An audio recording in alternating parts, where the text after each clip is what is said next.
Hello student, कैसे आप सब लोग। आई होप आप अच्छे होंगे। इसके पहले मैंने केमिकल बॉन्डिंग पार्ट 1 बना दिया है और उसके पहले मैंने पीरियोडिक टेबल पर वीडियो बना दी है। पीरियोडिक टेबल वाली वीडियो बहुत ही अच्छी बनी है। 50 मिनट में मैंने बहुत सारे कॉन्सेप्ट आपको एक साथ बता दिए हैं। मतलब पूरा चैप्टर आप सिर्फ 50 मिनट में समझ सकते हो, याद कर सकते हो। ठीक है, वहाँ पे सारे फैक्ट आपको मिल जाएंगे और जो आपके पेपर में आने वाला होगा निश्चित रूप से वो उस वीडियो में जरूर होगा। ठीक है, आप जरूर देखिएगा। चलिए इस वाली वीडियो पे चलते हैं जहाँ पे हमें डाइपोल मोमेंट पढ़ना है। डाइपोल मोमेंट क्या होता है, बेसिक चीजें आपको पता होंगी। जैसे ए और बी के बीच में एक कोवेलेंट बॉन्ड है।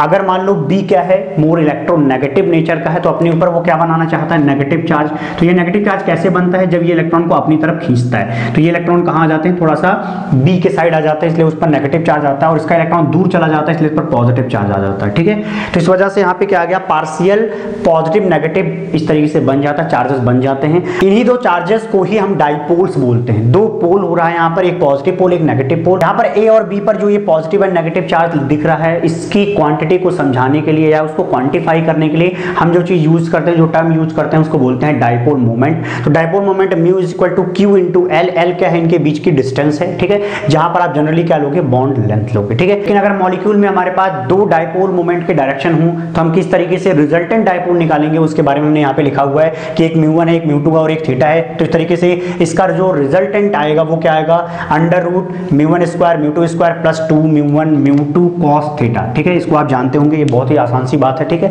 तो इस तरीके से थीटा डिपेंडेंट हो जाता है इसका रिजल्टेंट। इतनी बात समझ में आ गई। ओके, लेकिन एक बात थोड़ा ध्यान दीजिएगा कि जो यहाँ पर पॉइंट बना हुआ है ना, वो पॉइंट जो है दोनों वेक्टर के टेल होने चाहिए। कभी भी इसके हेड मत मिला देना। जैसे यहाँ पे देखो, ये वाला हेड वाला पोर्शन है। ठीक है, हेड वाला पोर्शन इसके इस वाले पॉइंट पे अगर मिल रहा है तो ध्यान दे इस बात पे।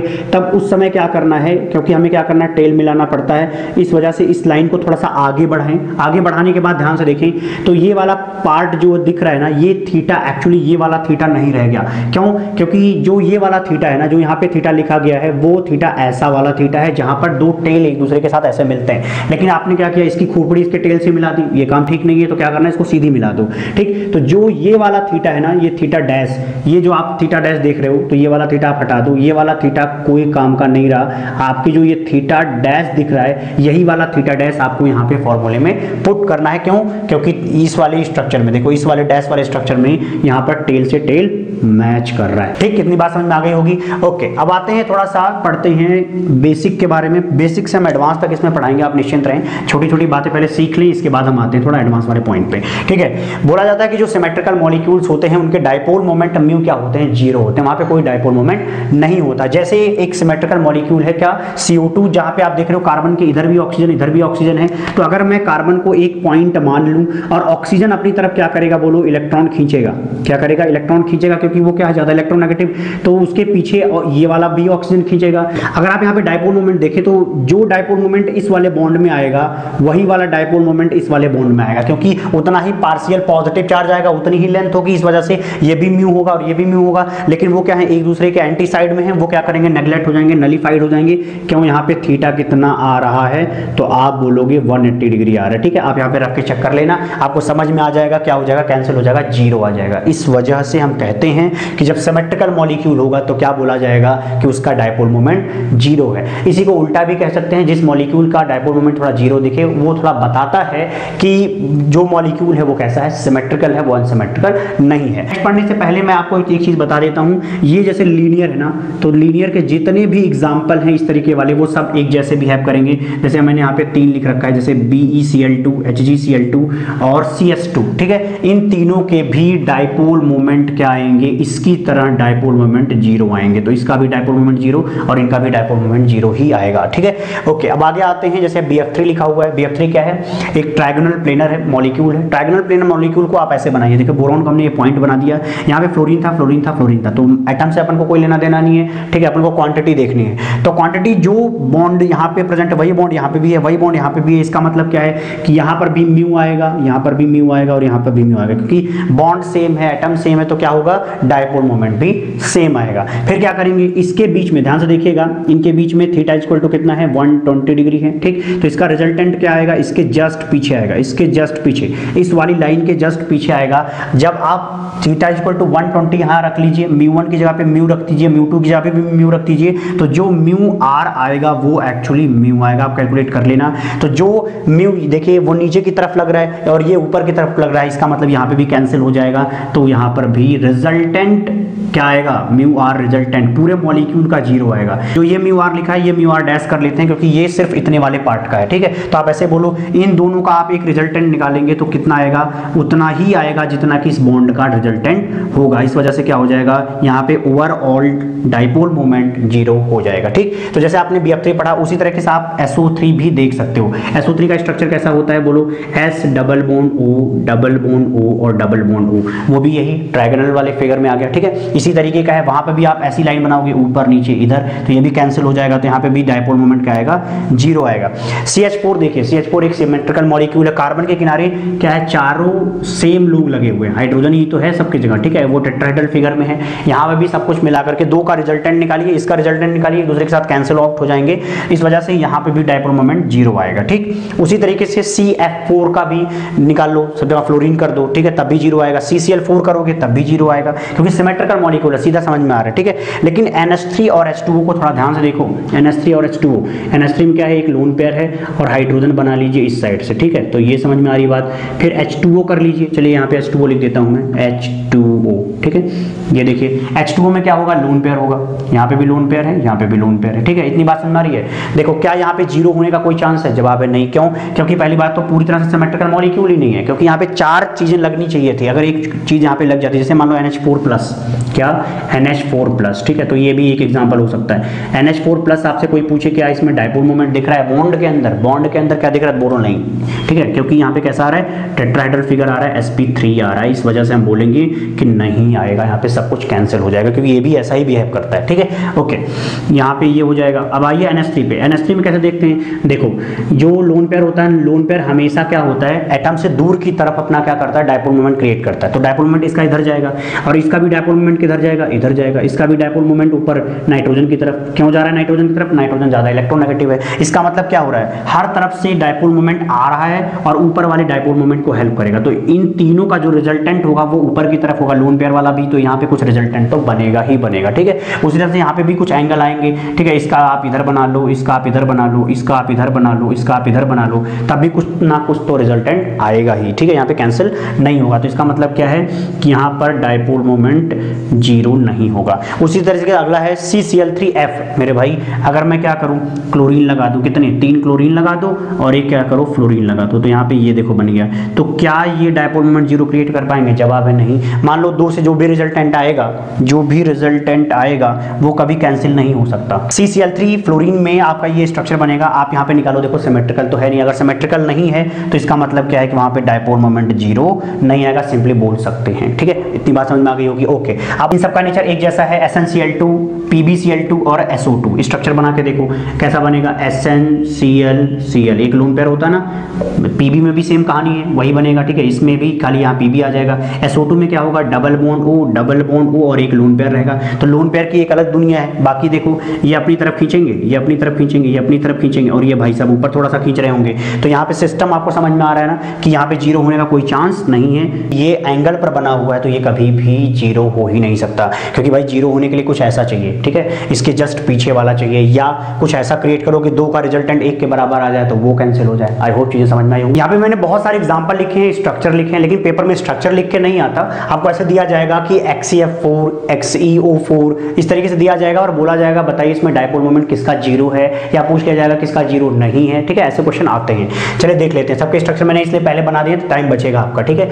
XeF4 में क्या होगा, ये ऐसा स्ट्रक्चर होता है ना, प्लेनर दिखता है और ये लोन पेयर ऊपर, ये नीचे, ठीक है। तो देखिए ये फ्लोरीन अगर अपनी तरफ खींचेगा, ये अपनी तरफ खींचेगा तो ये कैंसिल हो जाएगा। ये दोनों फ्लोरीन भी अपने आप में कैंसिल हो जाएंगे। ये लोन पेयर ऊपर करेगा, खींचेगा तो ये नीचे की तरफ खींचेगा तो कैंसिल हो जाएगा। इसका मतलब यहाँ पर डाइपोल मोमेंट क्या आएगा, 0 आएगा। इतनी बात समझ आ गई। ओके, इसी तरह से देखिए अगला sp3 है, ठीक है। जनन के किनारे किनारे कितने ऑक्सीजन है, 4 ऑक्सीजन है, sp3 है। और आप यहाँ पे देख भी सकते हो क्या आने वाला है, डाइपोल मोमेंट 0। क्यों, क्योंकि वो है सिमेट्रिकल नेचर में, कुछ बताने जैसा है ही नहीं यहाँ पे, ठीक है। ओके, यहाँ पे देखो, यहाँ पे क्या होगा, जनन का लोन पेयर इधर आएगा। देखो इस फ्लोरीन को ये वाला फ्लोरीन कैंसिल कर देगा, ये वाले फ्लोरीन को ये कैंसिल कर देगा। लेकिन भाई ऑक्सीजन को ये लोन पेयर थोड़ी ना कैंसिल कर पाएंगे, लोन पेयर का एक अलग ही दुनिया है, थोड़ा सा बनता है ना के बराबर होता है, ठीक है, तो ये कैंसिल नहीं हो सकता। इसका मतलब यहाँ पे डायपोल मोमेंट जीरो नहीं आएगा, ठीक। आई होप समझ में आ गया। ओके, चलिए अगले बातें, अगला क्या है XeO2F2, और यहाँ पे देखें तो जनरल के किनारे क्या है, एक लोन पेयर दिख रहा है, लेकिन अक्सर हम ये चीज याद कर लेते हैं, जहां लोन पेयर दिखेगा हम उसको क्या बोलेंगे, उसका डायपोल मोमेंट जीरो नहीं आएगा, ऐसा नहीं होता। अभी मैं एग्जांपल में दिखा दूंगा, ठीक है। देखिए यहाँ पर लोन पेयर है, लेकिन यहाँ पे देखिए ये वाला फ्लोरीन नीचे वाले फ्लोरीन को क्या करेगा, कैंसिल कर देगा। इन दोनों का जो रिजल्टेंट निकलेगा यहाँ पर, वो रिजल्टेंट इस लोन पेयर से थोड़ी ना कैंसिल हो जाएगा भाई। एटम से निकला हुआ डायपोल मोमेंट लोन पेयर के डायपोल मोमेंट से कभी कैंसिल नहीं हो सकता, ठीक है, इसको याद रख लीजिए इस चीज को। इस वजह से यहाँ पे भी क्या आएगा, dipole moment is not equal to zero. Okay, अब अगले बातें, अगला क्या है XeF2। तो यहाँ पर देखिए लोन पेयर प्रेजेंट होता है, लोन पेयर कैसे होता है देख लो, यहाँ पे फिर यहाँ पे फिर यहाँ पे, ठीक। यहाँ पे देखो, यहाँ पे लोन पेयर होने के बावजूद क्या होगा, डायपोल मोमेंट जीरो आने वाला है, क्योंकि एक सिमेट्रिकल मॉलिक्यूल है, ठीक है। सिमेट्रिकल मॉलिक्यूल सीधा लीनियर दिख रहा है हमें, ठीक है, इस वजह से क्या आएगा, जीरो आएगा। और आप समझना चाहें और तो फ्लोरीन को फ्लोरीन कैंसिल करेगा, इन दोनों का जो रिजल्टेंट आएगा ये वाला का, उसको क्या करेगा, कैंसिल कर देगा। ओके, नेक्स्ट पे आते हैं, यहाँ पे क्या हो जाएगा, SF6। SF6 में देखो, इस वाले फ्लोरीन को ये वाला फ्लोरीन करेगा, इस वाले फ्लोरीन को ये वाला, और इस वाले को ये वाला, इसका मतलब क्या आएगा, dipole moment equal to zero. लेकिन यहाँ पे जीरो नहीं आ सकता, कभी भी नहीं आ सकता, इस फ्लोरीन को ये कैंसिल कर देगा, इन दोनों फ्लोरीन का जो रिजल्टेंट निकलेगा यहाँ पे, वो कभी भी इससे कैंसिल थोड़ी होगा यार, लोन पेयर से, ठीक। इस वजह से हम क्या बोलेंगे कि यहाँ पे dipole moment is not equal to zero. Okay, next one is PCl5, वहां पे क्या आएगा, जीरो आएगा। इस क्लोरीन को ये करेगा, इन दोनों का जो रिजल्टेंट आएगा वो इससे कैंसिल हो, भाई इन दोनों का रिजल्टेंट कहाँ आएगा, इसके जस्ट पीछे, ठीक है, तो इससे ये कैंसिल हो जाएगा। इसका मतलब ये क्या है, dipole moment equal to zero. लेकिन अगला सवाल करने से पहले थोड़ा सावधानी बरतें। देखिए क्या है, PCl3F2, पहले बनाएं इसका स्ट्रक्चर, ठीक है, क्या है PCl3F2। तो उसमें क्या करेंगे, फ्लोरीन को हमेशा कहाँ रखिए, एक्सियल पोजीशन पे, तो यहाँ हो जाएगा क्लोरीन इन क्लोरीन। इससे पहले वाली वीडियो आपको सुन लेनी चाहिए अगर ये चीजें नहीं आती तो, वहाँ पे मैंने बताया हुआ, ठीक है। ये देखो, फ्लोरीन को फ्लोरीन कैंसिल करेगा, इन दोनों क्लोरीन का जो रिजल्टेंट आएगा यहाँ पर, वो रिजल्टेंट को कौन कैंसिल करेगा, ये वाला, क्योंकि भाई इसका जो रिजल्टेंट आएगा वो भी क्लोरीन के बराबर ही आएगा, ठीक। इस वजह से यहाँ पर भी क्या आएगा, dipole moment equal to zero. But यहाँ पे ध्यान से देखिए, PCl2F3 लिख रखा है, ठीक है। अब इसको थोड़ा लिख लें, क्या होगा, फ्लोरीन को हमें पहले कहाँ लगाना है, एक्सियल पोजीशन पे, लेकिन हमारे पास फ्लोरीन कितने थे, 3, तो एक को मजबूरी में आपको कहाँ रखना पड़ेगा, यहाँ पे, और 2 क्लोरीन। अब देखो, इस वाले फ्लोरीन को ये तो कैंसिल कर देगा, लेकिन जो 2 क्लोरीन का रिजल्टेंट आएगा, इस रिजल्टेंट की जो डायपोल मोमेंट होगा वो भी क्लोरीन के बराबर होगा, मतलब PCl वाले बॉन्ड के बराबर होगा। वो PCl बॉन्ड का जो डायपोल मोमेंट है वो कभी भी PF से कैंसिल हो ही नहीं सकता। इस वजह से हम बोलेंगे कि यहाँ पर dipole moment is not equal to zero. और इन दोनों फैक्ट से हमें इनके स्ट्रक्चर पता चले, मतलब इन दोनों का डायपोल मोमेंट क्या हुआ हमें पता चला, तो हमने रिस्पेक्टिव स्ट्रक्चर को प्रेडिक्ट किया। चलिए आगे देखते हैं। अक्सर हम ये जानते हैं कि जो हमारा ट्रांस होता है वो क्या होता है, ट्रांस का डायपोल जीरो होता है। देखिए क्या करेगा, ब्रोमीन इधर खींचेगा, ब्रोमीन क्या करेगा, देखो भैया इधर खींचेगा, ये इधर खींचेंगे, तो इसका रिजल्टेंट इधर जाएगा, इसका रिजल्टेंट इधर जाएगा, इस वजह से क्या होगा, कैंसल आउट, इसलिए क्या हो गया, ट्रांस वाले का जीरो। लेकिन रटना मत ट्रांस का जीरो। इस पर आइए, इस पर क्या होगा, ये भाई साहब इधर खींचेंगे और ये भाई साहब इधर खींचेंगे, एक एंगल बनेगा तो उसका रिजल्टेंट बनेगा, इसका मतलब डायपोल मोमेंट यहाँ पे जीरो नहीं होगा। लेकिन अगला देखिए, ये क्या है, CH3 इधर है, ब्रोमीन इधर है, आप इसको ट्रांस समझ करके डायपोल मोमेंट जीरो मत मार देना, गलत हो जाएगा। देखिए CH3 और इस कार्बन पे ध्यान से देखना, इस कार्बन पे देखें तो ये क्या है, कार्बन sp2, ये कार्बन sp3, तो ये वाला जो कार्बन है वो ज्यादा इलेक्ट्रोनेगेटिव है, ठीक। इस वजह से वो इलेक्ट्रॉन इधर खींचेगा, देखो ये हो जाएगा, ठीक। इसका डायरेक्शन ये बना और इसका डायरेक्शन ये बना, तो इन दोनों का डायरेक्शन ऐड करके एक बड़ा डायरेक्शन बना, इसका मतलब एक रिजल्टेंट इसका आएगा। ओके, अब यहाँ पे देखो CH3 और ब्रोमीन, ये CH3 किधर देगा, नीचे की तरफ, ये किधर खींचेगा, ऊपर की तरफ। इसका मतलब जब आप दोनों को करीब में लाएंगे तो क्या बनेगा, कुछ ऐसा बनने वाला, ये इधर आएगा, ये भाई सब इधर आएंगे, ठीक। इसके रिजल्टेंट से कुछ तो आएगा, कुछ तो वैल्यू आएगी इसकी, ठीक है। ये हम इसलिए बोलेंगे कि dipole moment is not equal to zero. यहाँ पे भी, यहाँ पे भी। अगर आपसे पूछा जाए इसमें ज्यादा होगा इसमें, तो आप क्या बोलना, इसका डायपोल मोमेंट ज्यादा होगा। क्यों, क्योंकि देखो दोनों का डायरेक्शन ऐड हो रहा है, यहाँ पर तो कम से कम एंगल पे आएंगे, तो एंगल का रिजल्टेंट तो कम हो जाएगा, ठीक है। आगे देखते हैं, आगे बहुत इंपॉर्टेंट है, अक्सर बच्चे कंफ्यूज रहते हैं, गलत करके आते हैं। देखिएगा, कार्बन डबल बॉन्ड कार्बन, यहाँ पे COOH दिया हुआ है, आपसे पूछा जा रहा है इसमें से कौन सा जीरो नहीं है, ठीक है। देखिएगा ये सिस जैसा दिख रहा है तो हम कहेंगे डायपोल मोमेंट जीरो नहीं है, ठीक है, ऐसा कह सकते हैं। लेकिन क्यों नहीं है उसका जवाब जानना बहुत जरूरी है, ठीक है। सिर्फ यही वजह नहीं है यहाँ पे कैंसिल होने का या ना होने का। देखिए होता क्या है कि ये कार्बन तो क्या था, प्लेनर था, कोई बात नहीं, चल गया, ठीक है, ये खींच रहा था। लेकिन यहाँ पे देखो ऑक्सीजन और हाइड्रोजन, ऑक्सीजन और हाइड्रोजन ये क्या करेंगे, एक डाइपोल मोमेंट क्रिएट करेंगे। एक्चुअली क्या होता है, इसका एक कॉन्सेप्ट है रोटामर के थ्रू, ये लगातार रोटेट होते रहते हैं। अगर इनके रोटेशन चलते रहेंगे, इनके रोटेशन चलते रहेंगे, तो ये रोटेशन इस रोटेशन को कभी कैंसिल आउट कर ही नहीं पाएगा, क्योंकि सिग्मा बॉन्ड हमेशा रोटेट होते हैं। तो उसके रोटेशन से क्या होगा, जो भी रिजल्टेंट, मान लो इसका कुछ भी रिजल्टेंट मैंने मान लिया कि इसका μ1 आएगा, तो वही यहाँ पे भी क्या आएगा, μ1। मैं किसका बोल रहा हूँ, ऑक्सीजन और हाइड्रोजन का, ऑक्सीजन और हाइड्रोजन का। CO वाला जो आएगा वो तो आएगा, देखो CO के साथ जो आएगा, लेकिन यहाँ पर μ1 पे थोड़ा फोकस करना है, तभी मैं ये वाला समझा पाऊंगा आपको, ठीक है। तो यहाँ पे जो μ1 है और यहाँ पे जो μ1 है वो दोनों सेम है, लेकिन ये लगातार घूमते रहते हैं ना, इस वजह से वो कभी एक दूसरे के एंटी साइड जाने का कोई चांस ही नहीं बनता। पहली बात तो सिस है, वहां से हमने एक बात थोड़ी सी देख ली कि हाँ चलो एज अ होल रिजल्टेंट क्या आ रहा है, डाइपोल मोमेंट कभी भी जीरो नहीं हो सकता। लेकिन क्या ट्रांस में भी जीरो नहीं होगा या जीरो होगा, उस बात को हमें समझना है यहाँ पे, ठीक है। चलिए देख ले, तो ये ट्रांस है ना, तो मैं इसी में समझा दूंगा, ठीक है। इसको हटा रहा हूँ मैं, इसको मैं ट्रांस बनाने की कोशिश करता हूँ। देखिएगा यहाँ पे मैं लिख देता हूँ हाइड्रोजन, ठीक है। यहाँ पे मैं आगे बढ़ा लेता हूँ C double bond O and H। अब देखिएगा ये वाला OH और ये वाला OH, ठीक है। ध्यान समझिए, ये वाला CO, इधर जितना CO की कैपेसिटी है उतनी ही कैपेसिटी CO की है, तो ये दोनों एक दूसरे के डाइपोल मोमेंट को कैंसिल कर देंगे, कोई दिक्कत नहीं। लेकिन इस वाले OH से जो μ1 आया, ये वाले OH का जो μ1 आया, वो कभी कैंसिल नहीं हो सकते, क्योंकि इनमें रोटेट होते रहते हैं, तो ये कभी इसके एंटी जा ही नहीं सकते। ऐसा कुछ हो ही नहीं पाएगा कि वो कैंसिल आउट हो जाए। इस वजह से याद रखना कि ऐसे स्ट्रक्चर का ट्रांस और सिस दोनों का ही डाइपोल मोमेंट कुछ ना कुछ होता है, जीरो नहीं होता है। याद रखेंगे इस चीज को, जहां पे इस तरह का ऑक्सीजन और हाइड्रोजन का रोटामर आएगा, ठीक है। ओके, डाइपोल मोमेंट का हम कुछ और एग्जांपल कर लेते हैं। देखिए यहाँ पे क्या लिखा है, बेंजीन पर एक ब्रोमीन ऊपर है, नीचे है, ठीक है। ये पैरा पोजीशन पे है, ये मेटा पोजीशन पे है, ये ऑर्थो पोजीशन पे है, ठीक है। तो आप इनका जवाब कैसे देंगे, जब यहाँ पे दो डाइपोल मोमेंट आ जाएंगे। दो डाइपोल मोमेंट मतलब देखो, इस कार्बन से ब्रोमीन खींचेगा अपनी तरफ, ठीक है, ब्रोमीन खींचेगा अपनी तरफ, ये वाला ब्रोमीन किधर खींचेगा, नीचे की तरफ। पहले आपको एंगल बनाना आना चाहिए। तो इस तरीके से थीटा में समझ में आ रहा है, आपको समझ में भी आ गया होगा कि यहाँ पे डाइपोल मोमेंट क्या आने वाला है, जीरो आने वाला है, ठीक है। वैसे आपको ये बता दूं कि जो म्यू आर है, जो आपका रिजल्टेंट है, वो कॉस थीटा के प्रोपोर्शनल है, और जबकि कॉस थीटा जो होता है वो 1/थीटा के प्रोपोर्शनल होता है। इस वजह से म्यू आर और थीटा के बीच में क्या रिलेशन है, इम्प्रोपोर्शनल का रिलेशन है, मतलब 1/थीटा is proportional to mu R. तो थीटा यहाँ पे कितना आएगा, एक बार देखो, यहाँ पे जो थीटा दिख रहा होगा वो कितना है, 180 डिग्री है, ठीक है। 180 डिग्री यहाँ पे थीटा दिख रहा है। कैसे पता चला, दिख रहा है यार, सीधी सीधी लाइन है और क्या, ठीक है। यहाँ पे देखो, ये दो ब्रोमीन के बीच में कितना आएगा, यहाँ का आप थीटा देखोगे तो 120 डिग्री आएगा। आप बोलोगे सर रट लिया क्या आपने, देख लीजिए यहाँ पे ब्रोमीन लगा है ना, इस लाइन पे देखना, ये वाला ब्रोमीन का लाइन हमने यहाँ बना दिया है। भाई कार्बन से खींच रहा होगा, उसको मैंने नीचे एक्सटेंड कर दिया है पॉइंट पे, ठीक। फिर नीचे वाला ये वाला ब्रोमीन देखो यहाँ पे है, तो आप यहाँ पे लेके जाओगे। देखो अब आप ध्यान समझिएगा, इतने पॉइंट को कितना बोलोगे, इतना 60 डिग्री है ना, इतना 60 डिग्री है। कैसे 60 डिग्री है, क्योंकि पॉइंट के किनारे हमने क्या बनाया हुआ, 6 पार्ट बनाए हुए, तो उसमें से ये 60 डिग्री आएगा, तो दोनों को मिलाकर के कितना हो जाएगा, 120 डिग्री। शायद समझ में आ गया होगा, ठीक। और यहाँ पे थीटा कितना आएगा, 60 डिग्री, क्योंकि यहाँ पे एक ही लाइन के अक्रॉस देखना है, मतलब ये वाला पार्ट हटा करके आपको सिर्फ यहाँ पे देखना है, तो ये कितना आ जाएगा, 60 डिग्री, ठीक। समझ में आ गया होगा। इसका तो जीरो आ रहा है, तो थीटा क्या इम्प्रोपोर्शनल रिलेशन में है, तो आपको समझ में आएगा कि इस तरीके का आपको म्यू आर का यहाँ पे क्या मिलेगा, आंसर मिल जाएगा। देखिए इसका सबसे ज्यादा है, फिर इसका तो जीरो है, खत्म है, ठीक है। अगले पर आइए, अगले में डायरेक्ट ऐसे मत लगा देना थीटा उटा देख करके, ठीक है। थोड़ा जवाब समझदारी से लगाएंगे इसका। देखिएगा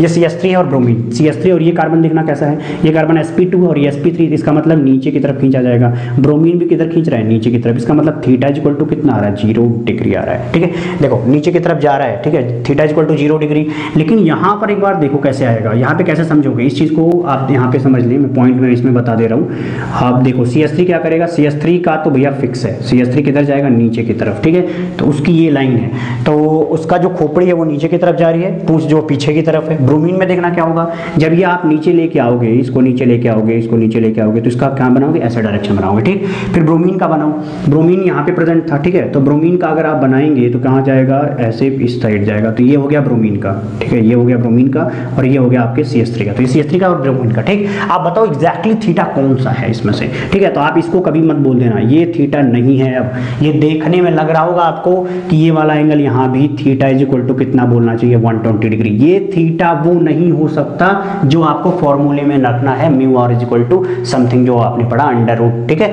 तो थीटा यहाँ पर ये नहीं आएगा, यहाँ पे जो थीटा आएगा वो एक्चुअल थीटा उस फॉर्मूले में रखने वाला 60 डिग्री आएगा। क्यों ऐसा हुआ, क्योंकि देखो इसकी जो ये खोपड़ी है और इसकी जो खोपड़ी है वो दूर दूर होने चाहिए और इसके टेल पॉइंट मिलने चाहिए। देखो इसके टेल पॉइंट मिल रहे हैं, तो एक्चुअली थीटा तो ये हुआ ना भाई, एक्चुअली थीटा ये हुआ, ये कितना था 120 और ये पूरा कितना होता 180, तो ये कितना आ जाएगा 60 डिग्री। शायद समझ में आया हो, समझ में आ रहा है। ओके, तो ये यहाँ पे हम क्या रखेंगे, theta is equal to 60 degree याद रखें। ठीक, देखने में कुछ और लग रहा है, हो कुछ और रहा है मसाले में। ठीक है, यहाँ देखो इनको देख के लग रहा है इनके बीच में रिश्ता अच्छा है क्योंकि ये दोनों साथ रह रहे हैं भाई। ठीक है, लेकिन दोनों की कैटेगरी ही अलग है भाई, इनका साथ रहने का कोई चांस ही नहीं हो सकता। कैसे, क्योंकि देखो ये इनका कैटेगरी क्या है, ये ऐसे जा रहे हैं, मतलब ये रिंग को सपोर्ट करने जा रहे हैं और जबकि ये रिंग से विस्फोट कर रहे हैं, भाग रहे हैं। ठीक, तो यहाँ पे क्या हो जाएगा, इस तरीके से ये इधर साइड जाएंगे। ठीक, आप बताओ थीटा कौन सा लोगे, ये वाला थीटा लोगे क्या, ये वाला थीटा नहीं ले सकते ना भाई, ये गलत है, तो आप ये वाला थीटा लोगे।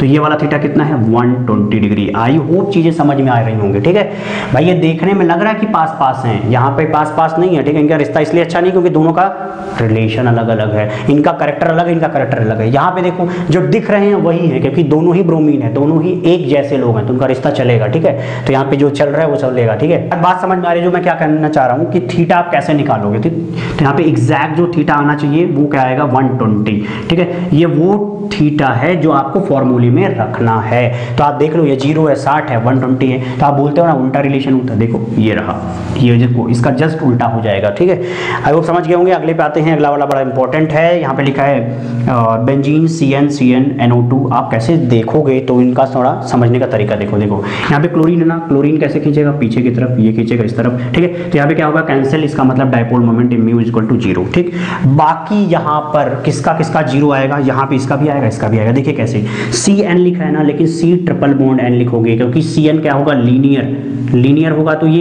इसका डायपोल मोमेंट पहले तो देखें ध्यान से, कार्बन नाइट्रोजन के अंदर खुद ही डायपोल मोमेंट है, उसी डायपोल मोमेंट से वो इससे खींचेगा। ठीक है, इसका डायपोल मोमेंट नीचे की तरफ, तो इसका मतलब क्या है कि दोनों क्या है लीनियर होने की वजह से कैंसिल आउट हो जाएंगे, इसलिए म्यू इज इक्वल टू 0 आएगा। लेकिन NO2 में भी सेम कहानी है। NO2 में देखना कैसे होता है, N ऑक्सीजन ऑक्सीजन। ठीक है, इस तरीके से बनेगा N ऑक्सीजन ऑक्सीजन। ठीक, इतनी बात समझ में आ गई। अरे अब पॉजिटिव नेगेटिव आप बना लेना, वो मैं नहीं बना रहा हूँ। ठीक है, इनका जो रिजल्टेंट आएगा ध्यान समझना, इसका जो रिजल्टेंट आएगा, इन दोनों लाइन का जो रिजल्टेंट आएगा वो रिजल्टेंट मान लो ये है, इन दोनों का रिजल्टेंट जो आएगा वो ये है। ठीक, अब फिर कार्बन और नाइट्रोजन का जो रिजल्टेंट है वो भी तो किधर जाएगा, नीचे की तरफ। ठीक है, और ये भी क्या होगा ऊपर की तरफ। तो ये दोनों मिल करके एक दूसरे को कैंसिल आउट कर जाएंगे। इतनी बात समझ में आ गई कि जो इन दोनों का रिजल्टेंट ये है और ये वाला रिजल्टेंट एक दूसरे को क्या करेंगे, कैंसिल आउट कर जाएंगे क्योंकि ये भी अब लीनियर दिखने लग गए। ठीक है, तो इसलिए क्या हो जाएगा, इसका भी डायपोल मोमेंट 0 आ जाएगा। लेकिन इन तीनों का डायपोल मोमेंट 0 नहीं होता। क्या आपको रटना है, जवाब है नहीं। ठीक है, इनका 0 नहीं होता। देखिए क्यों, क्योंकि यहाँ पे क्या है, इनका देखो OH का SH का यहाँ पे OH का।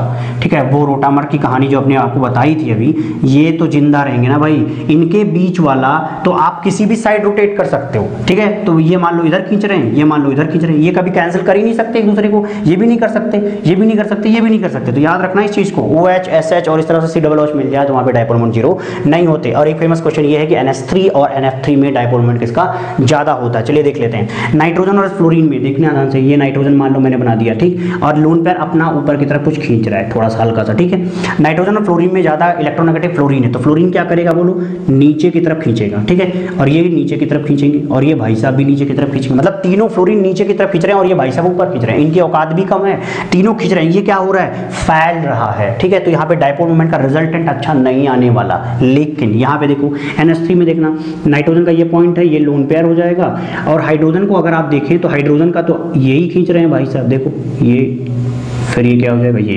तो इनका जो रिजल्टेंट आएगा नीचे का, तीनों का रिजल्टेंट कैसे बता रहा हूँ, ये देखो कौन खींच रहा है, नाइट्रोजन। वो तीनों जाकर के क्या हो रहे हैं, एक जगह पे मिल रहे हैं। तो जब वो एक जगह पर मिलेंगे तो उनका भी तो कोई एक रिजल्टेंट तैयार होगा। मान लो वो रिजल्टेंट ये है, तो दोनों रिजल्टेंट सेम साइड में जा रहे हैं, सेम साइड में फेवर कर रहे हैं, इस वजह से इनका क्या आएगा, डायपोल मोमेंट ज्यादा। तो NH3 का डायपोल मोमेंट ज्यादा है विद रिस्पेक्ट टू NF3। चलिए नेक्स्ट इंपॉर्टेंट टॉपिक पर चलते हैं जो कि है बैक बॉन्डिंग। बैक बॉन्डिंग को मैं पहले BF3 का एग्जांपल लेकर के समझाऊंगा, फिर आगे ये एग्जांपल कराऊंगा, कुछ शानदार एग्जांपल करके आपका भी मन प्रसन्न होगा। चलिए देखते हैं। यहाँ पर बोरॉन लिखा है, बोरॉन क्या है, यहाँ पे sp2 हाइब्रिडाइज्ड है, इसका मतलब यहाँ पर एक वैकेंट p ऑर्बिटल मौजूद है। तो अगर कहीं पर कंडीशन ऐसी हो कि दो लोग पहले से सिग्मा बॉन्डेड हों, मतलब इनके दोनों के बीच में, इन दोनों के बीच में एक रिश्ता कायम हो, कौन सा रिश्ता, सिग्मा वाला।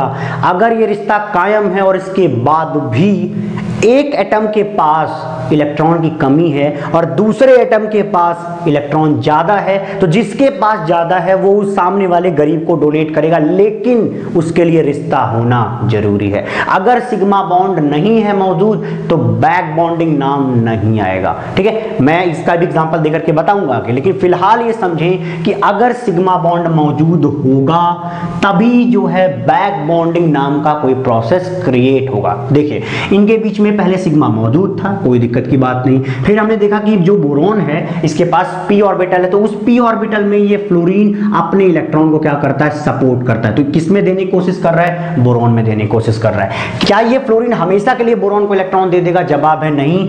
थोड़ी देर बाद वो खुद रिवर्स लेगा और इसके बाद बगल में दूसरा वाला ये भी डोनेट करेगा। ठीक है, यहां से ये भी डोनेट करेगा। एक तरीके से आप बोलो तो इसका घर भरने की कोशिश हो रही है, किसका, बोरॉन का, क्योंकि वो गरीब है, उसके किनारे सिर्फ 6 इलेक्ट्रॉन्स ही हैं। क्लियर है? ओके, तो इलेक्ट्रॉन की डेफिशिएंसी को कम करने के लिए ये इलेक्ट्रॉन प्रोवाइड किए जाते हैं और इस तरीके से यहां पर थोड़ा थोड़ा पाई बॉन्ड कैरेक्टर आने लग जाता है। क्या आने लग जाता है, पाई बॉन्ड कैरेक्टर। दोबारा सुनेंगे, सिग्मा के बाद जो बॉन्ड बनता है थोड़ा सा ही बने, कितना भी बने, वो क्या बोला जाता है, पाई बॉन्ड बोला जाता है। लेकिन इस पाई बॉन्ड को बनाने में केवल एक आदमी जिम्मेदार था, कौन, देने वाला। ठीक है, कोई भी ले सकता है सामने से जो वैकेंट है, तो ये दे रहा है तो क्या होगा, ये कोऑर्डिनेट बॉन्ड होगा। कैसा बॉन्ड होगा, कोऑर्डिनेट बॉन्ड होगा। कौन सा कोऑर्डिनेट हुआ भाई, ये कोऑर्डिनेट पाई बॉन्ड। क्या होगा, कोऑर्डिनेट पाई बॉन्ड। और इसी कोऑर्डिनेट पाई बॉन्ड को बैक बॉन्ड कहते हैं और इस प्रोसेस को बैक बॉन्डिंग कहते हैं। क्लियर हो रही है भाई, चीजें समझ में आ रही हैं? ओके, तो क्या बोलोगे, सिंपल सी बात, कोऑर्डिनेट पाई बॉन्ड। अरे यार, कोऑर्डिनेट पाई बॉन्ड कह रहा हूं, मतलब पहले सिग्मा बन चुका है, उसके बाद बॉन्ड बन रहा है और उस बॉन्ड बनने में कोऑर्डिनेशन हो रहा है, एक ही का कोऑर्डिनेशन है, वो इलेक्ट्रॉन दे रहा है सामने की तरफ। बात क्लियर है? ओके, अब आगे बढ़ते हैं। यहां पे क्या होगा, क्लोरीन देगा। ठीक है, क्लोरीन इलेक्ट्रॉन देगा। सेम वे में यहां से भी क्लोरीन इलेक्ट्रॉन देगा, यहां से भी क्लोरीन इलेक्ट्रॉन देगा, यहां पर भी ब्रोमीन इलेक्ट्रॉन देगा। ठीक है, लेकिन अब अगर आपसे पूछा जाए कि एक बात बताओ, इनमें से कौन सा बोरॉन ऐसा है, इस वाले बोरॉन में, इस वाले बोरॉन में और इस वाले बोरॉन में, इनमें से कौन सा ऐसा बोरॉन है जिसके पास अभी भी इलेक्ट्रॉन की बहुत कमी है? तो आप बोलोगे इसके पास। क्यों? क्योंकि ब्रोमीन की साइज बहुत बड़ी है और बोरॉन की साइज बहुत छोटी है, क्योंकि ये अलग अलग ग्रुप के मैटर हैं। और ये बोरॉन कहाँ रहता है, ऊपर साइड, और कहाँ रहेगा, ब्रोमीन नीचे की साइड। ठीक है, तो आप यहाँ से देख लो, जैसे बोरॉन यहाँ पे है, ठीक है, बाद में क्या आ जाएगा, फ्लोरीन, फिर क्या आएगा, क्लोरीन, फिर क्या आएगा, ब्रोमीन। देखो, इनका रिश्ता तो अच्छा बनेगा ही बनेगा। क्यों? क्योंकि ये सेम पीरियड एलिमेंट हैं। तो अगर सेम पीरियड एलिमेंट है तो यहाँ का जो पाई बॉन्ड होगा वो अच्छा बॉन्ड बनेगा, लेकिन बोरॉन और ब्रोमीन के बीच में अच्छा बॉन्ड नहीं बनेगा। इस वजह से ब्रोमीन ज्यादा इलेक्ट्रॉन सपोर्ट नहीं कर सकता, बहुत कम इलेक्ट्रॉन सपोर्ट करेगा लेकिन कम करेगा। इस वजह से ये वाला जो बोरॉन है अभी भी इलेक्ट्रॉन डेफिशिएंट पड़ा हुआ है। अगर कोई भी चीज इलेक्ट्रॉन डेफिशिएंट पड़ी हुई है, इसका मतलब अगर सामने से कोई इलेक्ट्रॉन डोनर आ जाए, बाहर से कोई इलेक्ट्रॉन डोनर आ जाए, तो सबसे आसानी से कौन इलेक्ट्रॉन रिसीव करेगा, तो बोलोगे ये वाला रिसीव करेगा। ठीक है, तो अगर आपसे पूछ लिया जाए कि लुईस एसिड कैरेक्टर बताइए, ठीक है, मैं इसी को कनेक्ट करके आगे चल रहा हूं कि सामने से कोई आया बेस और वो लोन पेयर देने की कोशिश कर रहा है, इसको भी दे रहा है, इसको भी दे रहा है, इसको भी दे रहा है, आसानी से कहां रिसीव होगा, तो बोलोगे यहां रिसीव होगा।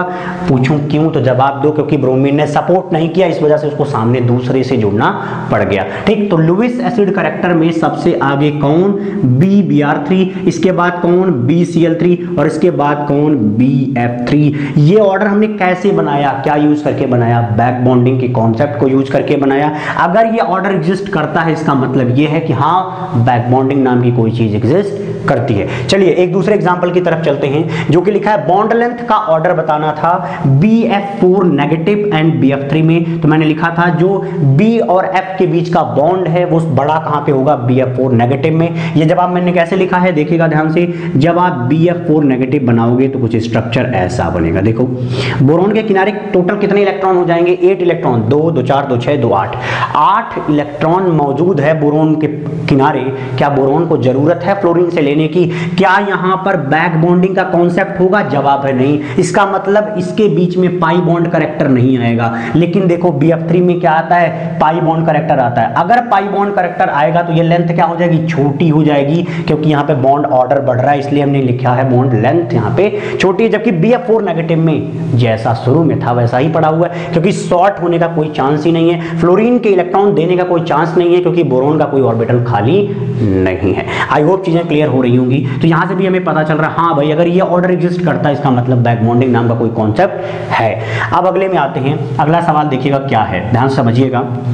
ये पूछा जाता है कि ये जो थीटा है ना, ये वाला थीटा और ये वाला थीटा, ठीक है, अगर मान लो ये θ2 है और ये θ1 है, पूछा जाता है ये θ1 और θ2 में बड़ा कौन और छोटा कौन है। कैसे बताएंगे? ध्यान से सुनिएगा। यहाँ पे सिलिकॉन लिखा हुआ है और यहाँ पे कार्बन लिखा हुआ है, बाकी पार्ट सेम है तो उसको देखने की खास जरूरत नहीं है। अब एक चीज देखो, यहाँ पे नाइट्रोजन के पास लोन पेयर था, नाइट्रोजन के पास लोन पेयर था, ठीक है। अब यहाँ पे सिलिकॉन है यार, सिलिकॉन के पास क्या होगा? Vacant d orbital. क्या होगा भाई? Vacant d orbital. लेकिन क्या कार्बन के पास कोई ऑर्बिटल खाली है? sp3 है, s भी खत्म हो गया, p भी खत्म हो गया, d कार्बन के पास होता नहीं। इसका मतलब यहाँ पर कुछ बैक बॉन्डिंग का कॉन्सेप्ट नहीं लगेगा। लेकिन यहाँ पे बैक बॉन्डिंग लगेगा। कैसे लगेगा? देखो, एक के पास इलेक्ट्रॉन देने की क्षमता है नाइट्रोजन के पास, और सामने वैकेंट d में लेने की क्षमता है। इस वजह से इस तरीके का कोऑर्डिनेट पाई बॉन्ड होगा। अगर कोऑर्डिनेट पाई बॉन्ड होगा तो ये लोन पेयर कहां चला गया? घूमने। कहां पर? इनके d ऑर्बिटल में। इस वजह से जब आप हाइब्रिडाइजेशन लिखेंगे या काउंट करेंगे, बनाएंगे स्टेरिक नंबर को, तो ये वाला लोन पेयर आप मत काउंट करना, क्योंकि ये तो खाली ही नहीं है, मतलब ये तो बिजी है एक दूसरे के साथ, ठीक। तो यहां पर क्या आ जाएगा? एक तरीके से यहां पे पाई बॉन्ड करेक्टर डेवलप हो जाता है, और जो ये नीचे की तरफ झुके हुए थे ना, ये एक्चुअली सीधा हो जाएगा। क्यों सीधा हो जाएगा? क्योंकि सामने कैसी बॉन्डिंग हो रही है भाई? पाई बॉन्डिंग हो रही है, ठीक है। तो क्योंकि यहाँ पे क्या हो रहा है? पाई बॉन्डिंग हो रही है, इसलिए ये सीधा हो जाएगा। तो θ1 देखो क्या हो गया? अप्रॉक्सीमेट 180 पहुंच जाएगा। 180 एग्जैक्ट तो नहीं होगा, लेकिन वो अप्रॉक्सीमेट पहुंच जाएगा। ये θ2 देखो भाई, यहाँ पे जब इलेक्ट्रॉन कोई लेगा नहीं तो ये जो लोन पेयर ना उल्टा इसको और क्या करेगा? रिपेल करेगा। अगर रिपेल करेगा तो ये थोड़ा सा झुका हुआ था और इधर झुकने के चांस बढ़ जाएंगे। इसका मतलब ये θ2 कम होने वाला है इस θ1 से। तो यहाँ पे ज्यादा कौन? θ1 बड़ा विद रिस्पेक्ट टू θ2। क्या लगाया हमने? Back bonding. और ऐसा पाया जाता है, इसलिए हम कहेंगे हाँ बैक बॉन्डिंग का कॉन्सेप्ट एग्जिस्ट करता है। अगले पर आइए।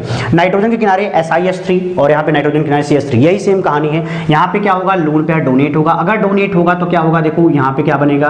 पाई बॉन्ड बनेगा। क्या बनेगा? Pi bond. अगर पाई बॉन्ड बनेगा तो ये वाला नाइट्रोजन कैसा हो जाएगा? बोलो, sp2 hybridised, approximate sp2 hybridised दिखेगा, ठीक है। क्यों? क्योंकि इसका लोन पेयर तो घूमने चला गया 3 सिलिकॉन के पास। लेकिन क्या इसका लोन पेयर कहीं घूमने गया है? जवाब है नहीं। अगर लोन पेयर घूमने नहीं गया तो ये तो रिपल्सन करेंगे। अगर ये रिपल्सन क्रिएट करेंगे तो इसको जो है, जो CH3 आपने लिखे थे ना 3 CH3, उसको वो कैसा बनाने की कोशिश करेंगे? कुछ ऐसा देखो, पिरामिडल नेचर, ठीक है। तो पिरामिडल ये थोड़ा सा दबाने की कोशिश इस तरीके से होगी, तो ये एक पिरामिड तैयार होगा। तो ये कैसा स्ट्रक्चर देगा? पिरामिडल। लेकिन ये भाई साहब कैसा होने की कोशिश में है? तो आप बोलोगे प्लेनर, ठीक है। तो स्ट्रक्चर का डिफरेंस अगर है तो हम कहेंगे हाँ भाई बैक बॉन्डिंग सही कॉन्सेप्ट जा रहा है। चलिए अगला देखते हैं। एक्सटेंट ऑफ बैक बॉन्डिंग, मतलब अगर कहीं सामने सिलिकॉन हो, फास्फोरस हो, सल्फर हो, क्लोरीन हो, इनको बैक बॉन्डिंग करने का मौका मिले, किसके साथ? कोई भी एक ऐसे जनरल सा चीज ले लेता हूं, कोई जेड ले लेता हूं, ठीक है। जेड के पास मान लो क्या था? लोन पेयर था, ठीक है। चलो यहाँ पे भी जेड लगा देता हूं, उसके पास क्या है? Lone pair. यहाँ पे भी जेड लगा दूं, यहाँ पे भी जेड के पास लोन पेयर, ठीक है। सब में सेम चीज ले आऊं ताकि आपको कंपेयर करके बता सकूं। देखिएगा, अगर आपका ये भेजा हुआ इलेक्ट्रॉन क्लोरीन रिसीव कर ले, यहाँ सल्फर आसानी से रिसीव कर ले, ये यहाँ रिसीव कर ले, यहाँ आपको ये बताना है इनमें से आसानी से कौन रिसीव करेगा? क्लोरीन करेगा, सल्फर करेगा, फास्फोरस करेगा, सिलिकॉन करेगा? तो आप जवाब इस तरीके से दीजिए कि देखो भैया, क्लोरीन के पास ना पहले से इलेक्ट्रॉन खूब ज्यादा है। कितने हैं यहाँ पे? 6 इलेक्ट्रॉन मौजूद हैं। सल्फर में कितने मौजूद होंगे? 4 मौजूद होंगे, ठीक है। यहाँ पे रिस्पेक्टिव उससे कम हो जाएंगे। और सिलिकॉन पे तो कोई नहीं होंगे, क्योंकि सिलिकॉन पहले से कितने बॉन्ड बना रखा है? 4 बॉन्ड, ठीक। इस वजह से सिलिकॉन के किनारे किनारे कोई इलेक्ट्रॉन की डेंसिटी नहीं है। इस वजह से जब भी जेड देगा आसानी से सिलिकॉन रिसीव कर लेगा। और यहां पर क्या होगा? यहां पे आप क्या करें? इसको डाइवेलेंट बना करके 4 दिखाएंगे, ठीक है। यहां पर क्या 6 इलेक्ट्रॉन है, ये सामने से क्यों रिसीव करना चाहेगा? ज्यादा रिसीव करने की कोशिश नहीं करेगा विद रिस्पेक्ट टू सिलिकॉन। इस वजह से एक्सटेंट ऑफ बैक बॉन्डिंग कहां पे ज्यादा होगा? सिलिकॉन में ज्यादा होगा। आई होप इतनी बात समझ में आ गई। आपको बोला जा रहा है कि HOCl और HOF में ज्यादा एसिडिक कौन है? एसिडिटी स्टेबिलिटी किसकी सबसे ज्यादा है, कैसे बताएंगे? अक्सर आपको रटा हुआ होता है कि फ्लोरीन जो है ज्यादा इलेक्ट्रोनेगेटिव है, इस वजह से वो इलेक्ट्रॉन खींचेगा तो H+ बनने की टेंडेंसी ज्यादा होगी। गलत है, देखिएगा कैसे। आप क्या करिए, जो आपको एसिड दिया जाए वहां से आप H+ गायब करिए। क्या करिए? H+ गायब करिए। फिर देखिए कि H+ गायब करने की टेंडेंसी किसके पास अच्छी थी। देखिए यहां पर आप क्या बनाएंगे, ऑक्सीजन पे नेगेटिव चार्ज एंड क्लोरीन, यहां पे क्या बनाएंगे, ऑक्सीजन पे नेगेटिव चार्ज एंड फ्लोरीन। आप बताइए कौन ज्यादा स्टेबल है? ये ज्यादा स्टेबल है ये। तो आपको समझ में आ रहा होगा कि ये नेगेटिव चार्ज कहां जाएगा, वैकेंट डी ऑर्बिटल में। लेकिन क्या है, फ्लोरीन के पास कोई वैकेंट डी ऑर्बिटल होता है? जवाब है नहीं, S और P ही होते हैं। इसका मतलब ये इलेक्ट्रॉन कहीं जाने वाला नहीं है। तो यहां पर देखो ये इलेक्ट्रॉन तो घूम रहा है, अगर यहां पे इलेक्ट्रॉन घूमेगा तो इलेक्ट्रॉन डेंसिटी ऑन ऑक्सीजन क्या होगा, कम होगा, उसकी रिएक्टिविटी क्या हो जाएगी, कम होगी। इसका मतलब इसकी स्टेबिलिटी ज्यादा होगी। किसकी स्टेबिलिटी ज्यादा है भाई? दोबारा सुन लें, स्टेबिलिटी किसकी ज्यादा है? O नेगेटिव Cl की। अगर किसी एसिड का कॉन्जुगेट बेस ज्यादा स्टेबल है तो वो एसिड ज्यादा एसिडिक होगा। बात समझ आई क्या? ये कैसे एक्सप्लेन किया? Back bonding. चलिए नेक्स्ट देखते हैं। ये लिखा है H3BO3 एंड उसमें क्या एक दूसरा OH लगा दिया। आपसे पूछा जा रहा है बताइए कि अगर ये जो बॉन्ड है वो बॉन्ड X है और ये बॉन्ड Y है, तो बताइए X बड़ा या Y? तो आप कहोगे Y बड़ा होगा विद रिस्पेक्ट टू X। क्यों? क्योंकि यहां पर क्या होगा, बैक बॉन्डिंग का कॉन्सेप्ट लगेगा। लेकिन यहां बैक बॉन्डिंग होने का कोई चांस नहीं, क्योंकि बोरॉन के किनारे ऑलरेडी 8 इलेक्ट्रॉन प्रेजेंट है। तो शायद समझ में आ गया हो। बैक बॉन्डिंग को समझने के बाद हम ब्रिज बॉन्डिंग पे आएंगे। और ब्रिज बॉन्डिंग सिर्फ 2 तरीके का होता है। कितने तरीके का? 2 तरीके। तो ये है टाइप 1 और यहां पे मैं जो लिखूंगा वो होगा टाइप 2। ठीक है, थोड़ी सी बात है, समझ लेंगे, बहुत आसानी से आपके दिमाग में चला जाएगा। देखिएगा यहां पे मैंने X एक सेंट्रल एटम लिया है और साइड एटम कौन सा है? Y Y Y।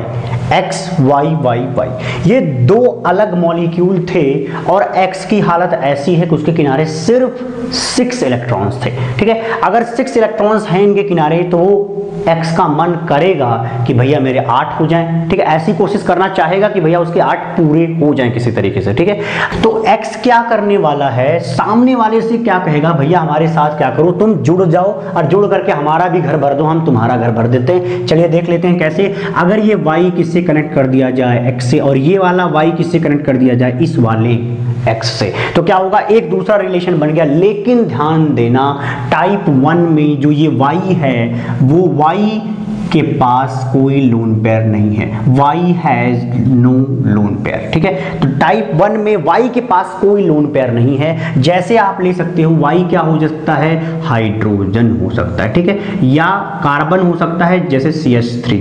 ठीक है, तो इस तरीके से CH3 और हाइड्रोजन, इसके 2 ही एग्जांपल हमारे कोर्स में हैं। तो आप बोलोगे अगर Y, ध्यान सुनना, अगर Y के पास लोन पेयर नहीं है तो वो टाइप 1 में हुआ। अगर Y के पास क्या है, लोन पेयर है, जैसे क्या, क्लोरीन। ठीक है, अक्सर आपको यही देखने को मिलता है। ठीक है, बाकी एग्जांपल में भी अलग अलग चीजें आ सकती हैं, लेकिन अभी मैंने जो एग्जांपल लिया है वो है क्लोरीन, और क्लोरीन के पास लोन पेयर होता है। अब देखिएगा कोई X था, ये दूसरा मॉलिक्यूल है X, उसके किनारे क्या है, क्लोरीन क्लोरीन क्लोरीन, यहाँ पे क्लोरीन क्लोरीन, और यहाँ पर भी क्या लगा है, क्लोरीन लगा हुआ है। फिलहाल मैंने Y के फॉर्म में लिखा है। अगर Y के पास लोन पेयर हुआ, ध्यान से सुनना, Y के पास लोन पेयर होगा तो वो क्या कहेगा, ये वाले Y कहेगा भैया तुम अपना लोन पेयर भेजो, मैं अपना लोन पेयर भेजता हूं, और दोनों लोग प्रसन्न रहो। कैसे, देखो इस X के किनारे 2 2 2 कितने हो गए, 6, और ये 2 पा करके इस X का अपना घर भर गया और इस वाले X का भी भर गया। तो इस तरीके से ये भी ऑक्टेट पूरा किया और ये भी ऑक्टेट पूरा कर लेता है। इतनी बात समझ आ गई। अगर इनका ऑक्टेट पूरा है तो ये नॉर्मल ब्रिज बॉन्डिंग है, मतलब ब्रिजिंग तो हुई है, 2 अलग अलग मॉलिक्यूल थे, उनके बीच में कनेक्शन तो हुआ है, लेकिन ये कनेक्शन लोन पेयर के थ्रू है, तो एक नॉर्मल ब्रिज बॉन्डिंग है। यहां पर इलेक्ट्रॉन की कोई डिफिशियंसी नहीं है, सबका घर भरा पड़ा है। इस X के अंदर भी 8 इलेक्ट्रॉन है और यहां पर भी 8 इलेक्ट्रॉन टोटल हो रहे हैं। लेकिन दिक्कत यहां पर है, क्यों, क्योंकि इस Y के पास लोन पेयर नहीं था। तो क्या करता है, ध्यान से समझिएगा, ये एक ऐसा सेंटर क्रिएट करता है कि देखो भैया हम तो Y हैं, हमारे पास इस समय वाले Y की बात कर रहा हूं, हमारे पास देखो एक ही इलेक्ट्रॉन है। तो वो क्या करता है, यही वाला इलेक्ट्रॉन कुछ देर के लिए इधर शेयर करता है, कुछ देर के लिए इधर शेयर करता है। तो बैडमिंटन के शटल की तरह घूमता रहता है, इसको इधर मार रहा है तो ये वाला इस साइड, ये वाला इस साइड। ठीक है, तो इस तरीके से ये वाला Y दोनों के साथ कनेक्टेड रहता है। इतनी बात समझ में? ओके, अब ये ऐसी चीज में आप बताओ क्या इस X का का घर भरा? जवाब है नहीं भाई। यहां से कितने था, 2 2 4 2 6, लेकिन एक तरीके से देखो तो इसके बाद ये वाला जो इलेक्ट्रॉन है, ये वाला इलेक्ट्रॉन इनके साथ शेयर है, तो यहां पर मतलब टोटल मिला के 6 ही बने रहेंगे, ठीक है। और सामने से थोड़ी देर के लिए वो पाते हैं, अगर वो दोनों इलेक्ट्रॉन पा जाएं तो इनका ऑक्टेट पूरा, तब तो ये गरीब हो जाएंगे। थोड़ी देर के लिए ये पा जाएंगे, 8 हो जाएगा, लेकिन इनका जो है 4 ही इलेक्ट्रॉन बचेगा। तो इस तरीके से थोड़ी थोड़ी देर के लिए वो भरते रहते हैं अपने क्या, वैकेंट ऑर्बिटल्स को। थोड़ी देर के लिए महसूस करते हैं कि हाँ हमारे पास ऑक्टेट पूरा है। तो इस एग्जांपल को मैं थोड़ा सा समझाने की कोशिश करूंगा। B2H6 में जल्दी क्लिक करता है, जैसे बोरोन क्या है, भिखारी। यहाँ पे क्या है, 2 2 4 2 6, यहाँ पे कितने इलेक्ट्रॉन हो गए, 6, यहाँ पे भी 6। तो यहाँ पे क्या करेगा, जो एक इलेक्ट्रॉन यहाँ पे बॉन्डिंग के लिए चाहिए था वो कनेक्ट कर दो इनके थ्रू, ठीक। आप ध्यान से समझेंगे इस लाइन को। पहले क्या था, देखना ध्यान से, मैं एक बार और बता देता हूँ। बोरोन के पास क्या था, वैकेंट ऑर्बिटल है, यहाँ पे वैकेंट ऑर्बिटल है, ठीक। तो ये वाला जो 2 इलेक्ट्रॉन है ना, कौन सा 2 इलेक्ट्रॉन, बोरोन और हाइड्रोजन के बीच वाला, यही इलेक्ट्रॉन इसमें जंप करता है, और ये जो 2 इनके हैं वो इसमें जंप करता है, ठीक है। तो ये बॉन्डिंग पेयर्स वाले इलेक्ट्रॉन इसमें जंप करते रहते हैं, तो एक बार इधर फिर ये वाला इधर, तो ऐसे से कूदते रहते हैं। इस वजह से इनके बीच में बॉन्डिंग बनती है, और ऐसी बॉन्डिंग को भी ब्रिज बॉन्डिंग कहेंगे, क्योंकि एक लोगों के सहारे बन रहा है, मतलब एक शख्स के सहारे बन रहा है, जो कि कौन है, हाइड्रोजन, ठीक है। तो इस तरीके से आपको क्या दिखेगा, बॉन्डिंग दिखेगी इस तरीके का, देखेंगे ध्यान से, ठीक है, ओके।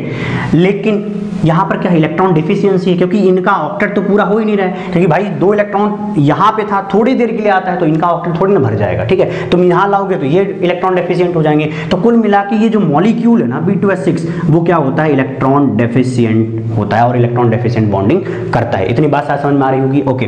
अब देखना, 1 सेंटर, 2 सेंटर, 3 सेंटर, 3 सेंटर हैं, लेकिन यहाँ पे कितने इलेक्ट्रॉन है, सिर्फ 2 इलेक्ट्रॉन। भाई यही वाला इलेक्ट्रॉन तो आपने जंप कराया, यहाँ तो कोई इलेक्ट्रॉन ही नहीं था, यही इलेक्ट्रॉन तो आपने जंप कराया था, तो यहाँ पे 2 इलेक्ट्रॉन है। तो 1 2 3, इन 3 लोगों के बीच में 2 इलेक्ट्रॉन है, इसलिए हम क्या बोलते हैं, 3 सेंटर 2 इलेक्ट्रॉन बॉन्ड, और यही क्या है, एक बनाना बॉन्डिंग क्रिएट करता है। तो यहाँ पे 3 सेंटर 2 इलेक्ट्रॉन बॉन्ड इस तरीके से बन जाता है, जो कि क्या है, एक इलेक्ट्रॉन डेफिशिएंट बॉन्डिंग क्रिएट करता है। ऐसा क्यों हो पाया, क्योंकि Y के पास क्या था, लोन पेयर नहीं था। अगर Y के पास लोन पेयर नहीं होगा तो वो इलेक्ट्रॉन डेफिशिएंट बनाएगा, अगर Y के पास लोन पेयर होगा तब तो भैया नॉर्मल ब्रिजिंग होगी, कोई दिक्कत नहीं है। एग्जांपल देखिए, Al2Cl6, कोई दिक्कत नहीं है। यहाँ क्लोरीन के पास क्या था, लोन पेयर, उसने कहा भैया ले जाओ, यहाँ वाले क्लोरीन ने इसको सपोर्ट कर दिया, इस वाले एल्युमिनियम का घर भर गया, इस वाले भी एल्युमिनियम का घर भर गया, 8 हो गए। इस तरीके से ये एग्जिस्ट करते हैं। I2Cl6 में देखिए, ICl3 था, 2 मॉलिक्यूल एक दूसरे के साथ कनेक्ट हो रहे हैं, सॉलिड स्टेट का फॉर्म है ये, ठीक है। वो एक दूसरे के साथ कनेक्ट होते हैं, तो वो क्या करता है, इनको लोन पेयर अपना देता है, इनको क्या करता है, ये लोन पेयर अपना देता है। लेकिन ध्यान से देखना, आयोडीन के पास क्या है, अभी भी 4 इलेक्ट्रॉन बचे पड़े हैं, देखो, ठीक है। इतनी बात समझ में आई क्या? इस वजह से वो इस तरीके से सामने से कनेक्ट भी हो जाते हैं, और यहाँ से इस तरीके से प्लेनर स्ट्रक्चर भी आपको यहाँ पे देखने को मिलता है। और यहाँ पे ब्रिज भी है, देखिए ICl, लेकिन यहाँ पर 2 इलेक्ट्रॉन पहले से था, 2 ये 4 इलेक्ट्रॉन, मतलब 3 सेंटर 4 इलेक्ट्रॉन है, तो 3 सेंटर 4 इलेक्ट्रॉन नॉर्मल ब्रिज होता है भाई। 3 सेंटर 4 इलेक्ट्रॉन का मतलब 2 बॉन्ड, और 2 बॉन्ड का मतलब ये होता है 4 इलेक्ट्रॉन, ठीक है, क्योंकि एक के अंदर कितना चाहिए, 2 इलेक्ट्रॉन चाहिए सिर्फ। ये बात तो समझ में आ गई होगी। चलिए अगले पाते हैं, BeH2N टाइम, मतलब पॉलीमेरिक फॉर्म। एक्चुअली ये भी सॉलिड फॉर्म में ही रहता है इसका पॉलीमर, ठीक। देखिए कैसे होता है, ये वाला इसके साथ कनेक्टेड होता है, ये वाला इसके साथ, ये वाला इसके साथ, ये वाला इसके साथ, ये वाला दूसरे के साथ, क्योंकि पॉलीमर बना रहा है, ठीक है। तो इस तरीके से पॉलीमर बन जाता है, और इस Be को थोड़ा इलेक्ट्रॉन मिल जाता है। तो चलो ऑक्टेट तो नहीं हो रहा है, आसपास तो पहुंचने की कोशिश की जा रही है, ठीक है। अब देखिए Al2CH36, ये समझना आपके लिए थोड़ा सा टेढ़ी खीर हो सकती है, तो यहाँ पे मैं समझाने की कोशिश करूंगा। जहाँ पे Y लिखा है वहां पे हमें क्या लिखना है, CH3, क्या लिखना है, CH3, ठीक है। और X जहां लिखा वहां में क्या लिखना है, एल्युमिनियम। तो इस तरीके से आप लिखोगे कार्बन, और यहाँ पे क्या रहेगा, 3 हाइड्रोजन बॉन्ड, ठीक है, 3 हाइड्रोजन बॉन्ड। सेम वे में आप एक कार्बन लिखोगे, कार्बन का 1 इलेक्ट्रॉन, और हाइड्रोजन कितने, 3, ठीक। और यहाँ पे डायरेक्टली लिख दो CH3 एंड CH3। अब देखिएगा जो स्ट्रक्चर आपने बनाया यही है Al2CH36। देखिएगा CH3 किनारे वाले जो लगे उनमें दिक्कत नहीं है, जो ये वाला है ना उसमें कार्बन सिर्फ 1 इलेक्ट्रॉन देता है, और इसी 1 इलेक्ट्रॉन के सहारे वो इधर से भी कनेक्टेड है, और यहाँ पर भी 1 इलेक्ट्रॉन देता है। जिस तरीके से हाइड्रोजन ने सिर्फ 1 इलेक्ट्रॉन कंट्रीब्यूट किया था इन दोनों के बीच में रिश्ते बनाने के लिए, उसी तरीके से CH3 भी केवल 1 इलेक्ट्रॉन दे सकता है। क्यों? क्योंकि भाई उसने पहले से क्या किया हुआ, बॉन्डिंग बना रखी है, ठीक है। उसके पास सिर्फ एक ही बचता है कार्बन उनके पास, तो वो इस तरह का शेयर करता है और ये स्ट्रक्चर देखने को मिलता है। आई होप आपको सारी चीज़ें क्लियर हुई होंगी। इस वीडियो में मैंने बहुत अच्छे तरीके से बहुत कुछ एक्सप्लेन किया है, ऐसे सवाल ही देखने को पेपर में मिलते भी हैं। आई होप चीज़ें आपको समझ में आई होंगी, एक बेसिक से थोड़ा एडवांस लेवल तक आप पहुंच चुके होंगे। मिलते हैं हम आपको अगली वीडियो में। अगली वीडियो में मैं बात करूंगा मॉलिक्यूलर ऑर्बिटल थ्योरी के बारे में, बहुत इंपॉर्टेंट है। उस वीडियो को जरूर देखिएगा, लाइक करें, शेयर करें और सब्सक्राइब करें। एक स्टूडेंट कम से कम 10 स्टूडेंट को जरूर भेजा करें ताकि ये सारे कॉन्सेप्ट उसके पास तक पहुंच पाए और उसको फ्री में एक अच्छा कंटेंट मिल पाए, क्योंकि मुझे पता है क्रैश कोर्स के नाम पे अच्छा खासा पैसा लेकर के आपको बेवकूफ़ बना दिया जाता है। उसको कॉन्सेप्ट बताया भी नहीं जाता ढंग से, नॉर्मल बातें की जाती हैं, सिंपली जो पीछे आए हुए क्वेश्चंस हैं उन्हीं को सिर्फ डिस्कस किए जाते हैं, कोई भी रिस्क नहीं लेता इतना पढ़ाने का। ठीक है, चलिए मिलते हैं आपको अगली वीडियो में। खुश रहिए, प्रसन्न रहिए।